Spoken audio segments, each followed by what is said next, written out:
Kan gue bilang apa kan bolak-balik doang ini.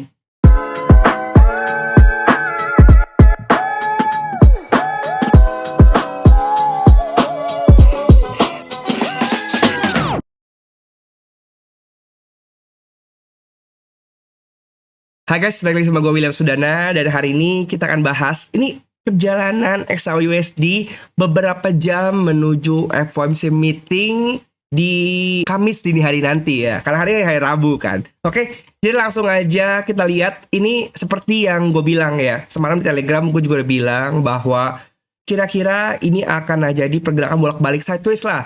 Apalagi setelah kita ngelihat kemarin posisi US-nya kebalik, tapi hampatnya kemarin yang di sini dia udah sempat ke atas.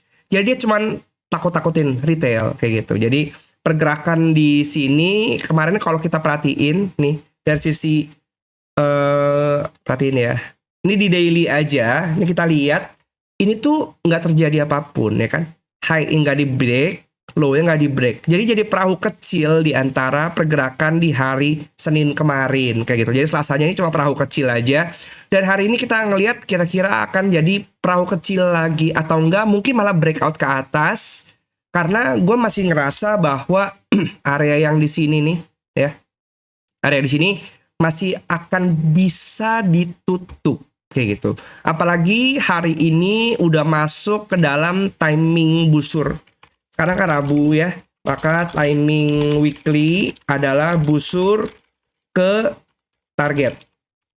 Ini yang bisa menjadi perhatian kita kayak gitu. Apakah hari ini sifatnya akan kejar atas kemudian ke bawah, atau malah dibuat terbuang ke atas tinggi sekali gitu. Karena kalau misalnya ada yang mungkin bilang lihat seperti ini. Matiin dulu deh. Oke. Kita ngelihat seperti ini, ada yang menganggap oh ini kira-kira kayak penan ya. Oke. Berarti ini siap-siap untuk dia akan, kalau dia masuknya begini 1 2 3, mungkin dia akan 14 atas apa mungkin ke bawah ini. Kalau menurut gua hati-hati aja. Karena seluruh di area trend line yang ini yang gua tandain ini adalah area liquidity, sedangkan yang bawah ini juga area liquidity. Ini yang bisa menjadi perhatian kita nih, bahwa atas bawah ini bisa aja di sweep sebelum dia menunjukkan pergerakan aslinya mau kemana kayak gitu. Kalau misalnya kita tetap mau mengacu kepada timing saat ini, ya kan, kita bisa kategorikan ini sebagai area waktu timing untuk mungkin cicil HSH quarter. Tapi kalau misalnya dia tetap mau ke atas, ya kita harus siap-siap gitu bahwa pergerakan ini masih dalam kondisinya bullish. Oke. Karena pergerakan ini masih bentuknya konsolidasi, ya kan? Kalau kita tandain sebentar, mana ya? Makin lama dia makin turun terus makin turun, di sini makin turun, di sini makin turun, high-nya terus menurun. Tapi di sisi lain juga kita melihat bahwa low-nya pun makin lama makin turun ya. Ini kan tipikal bentuk ya konsolidasi. Ada mau sebut orang sebutnya flag, ada yang sebutnya ngepenan kayak gitu. Jadi belum ada pergerakan yang jelas sebenarnya, masih konsolidasi. Tapi kira-kira skenarionya kayak gitu yang bisa terjadi. Oke. Kalau misalnya kita skenariokan kira-kira sejauh apa kira-kira dia bisa naik dan turun, memang ini yang bisa kita pantau tetap ya. Masih dalam range weekly-nya gitu. Kita bisa lihat bahwa posisi saat ini LB weekly ini sudah dijebol di hari Senin kemarin, oke. Kemudian sisa apa? High-nya. Dalam kondisi posisi week yang hukum jikanya down, maka masih dalam timing busur weekly, kita masih bisa expect pergerakan yang dimulai dari pivot weekly sampai R1 weekly itu masih bisa menjadi area yang bisa kita pantau sebagai timing busur gitu. Oke.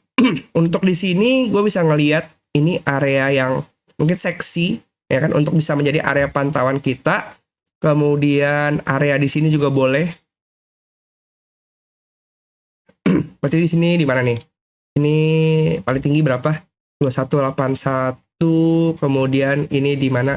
Ini di 2176. Kemudian ini berulang kali kena reject. Ini juga bisa menjadi berulang kali kena reject. Lihat ya, ini area di sini, ini masih kena reject menerus-menerus. Ini juga bisa menjadi area pantauan kita. Mana ini? Nih, 2161.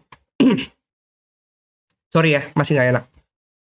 Kemudian, oke, ini bisa menjadi area pantauan kita. Sedangkan untuk di bawah, kita bisa ngeliat area ini. Ya, bisa menjadi area ini nih. 2131 gitu. Ini bisa menjadi area-area yang bisa kita marking untuk pergerakan di sisa minggu ini kira-kira bakal kemana. Oke. Untuk di daily sendiri kita perhatikan RPS-nya seperti apa. Kita hapus aja ya, biar nggak terlalu rame gitu. Oke, kita nyalain untuk hari ini. Ini oke, udah daily. Kita lihat pergerakannya memang seperti yang tadi gue bilang nggak kemana-mana. Pivot kemarin daily itu ada di 2156,54. Sekarang geser naik dikit aja ke 2156,99. Oke. Kemudian ini TCBC ada di 254 dan 59. Kemudian kita ngeliat posisi high before daily-nya dia cuma bergeser dikit aja di sini 2162. Sedangkan posisi R1-nya ada di 2167, oke. Kemudian S1 daily ada di 2151, untuk low before-nya ada di 2147 ya. Jadi kalau kita ngelihat seperti ini, open ada di atas pivot daily, kemudian untuk R1 ada di atas HB, ya. Kemudian untuk low before ada di bawah S1 dengan posisi hukum jikanya down. Maka kita ngelihat adanya indikasi bisa jadi anomali. Oke.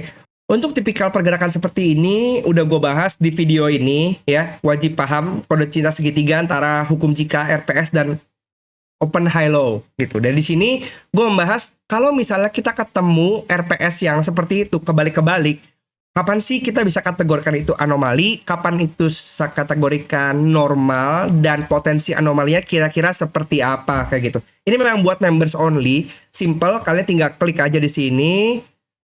Kemudian kalau kalian nggak bisa ini, kalian bisa klik join di sini, atau kalau misalnya nggak ada tombol ini, kalian bisa klik yang di sini nih, join membership extra content yang level 2. Oke. Jadi lanjut lagi dengan posisi yang seperti ini. Kita bisa pantau dulu pergerakannya seperti apa. Kalau saat ini Asia memang down ya gitu. Kita lihat kan Asianya down, high Asia merupakan high before daily. Jadi kita lihat dulu apakah Asianya itu akan break di bawah di sini, ya kan? Kalau misalnya iya, kalau misalnya skenario yang nanti adalah Asianya break begini, kemudian Eropa, kita ngelihat Eropa ini opennya ada di 2155 ya. Kalau misalnya Eropanya ya dia ada di bawah, maka bisa aja turun ke bawah. Kira-kira seperti itu. Nanti kita bisa perhatikan juga US-nya kira-kira di mana. Ini US kita nih, ini ada di open di 2155. Mepet. Eropa juga ada di 2155 juga. Jadi 2155 ini area kunci ya. Karena beberapa kali juga 2155 ini dibuat area pantulan-pantulan juga. Jadi kita bisa lihat reaksi 2155 seperti apa. Pertama kita bisa lihat dulu apa yang terjadi di nanti pembukaan Eropanya kayak gimana. Kemudian pembukaan USA-nya seperti apa. Untuk kita bisa menentukan kira-kira nanti pas malam. Itu kan udah timing target USA dan juga timing target daily. Apa yang akan terjadi? Kalau misalnya sepanjang hari dia udah break HB daily-nya, oke. Bisa jadi dia akan dibawa ke atas. saat malam target dia dibanting ke bawah. Ini yang mungkin terjadi skenarionya. Tapi kalau misalnya sepanjang hari kita cuma ngelihat dia muter-muter doang, bisa jadi pas ini dibawa ke atas, kemudian dia pull back bawah. Antara nanti tutup candlenya posisi biru di atas, atau malah merah di bawah untuk membuat Kamisnya sejalan dengan target weekly yang harusnya ke bawah. Seperti itu.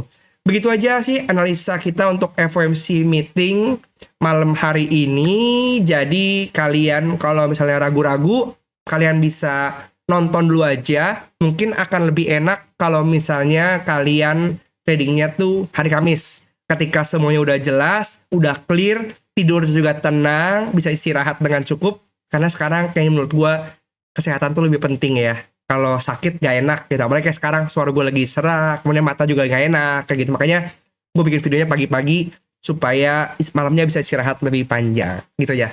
Jangan lupa di like, di subscribe, dan komen kira-kira pandangan kalian untuk malam ini seperti apa. Dan sampai jumpa di video selanjutnya. Bye-bye.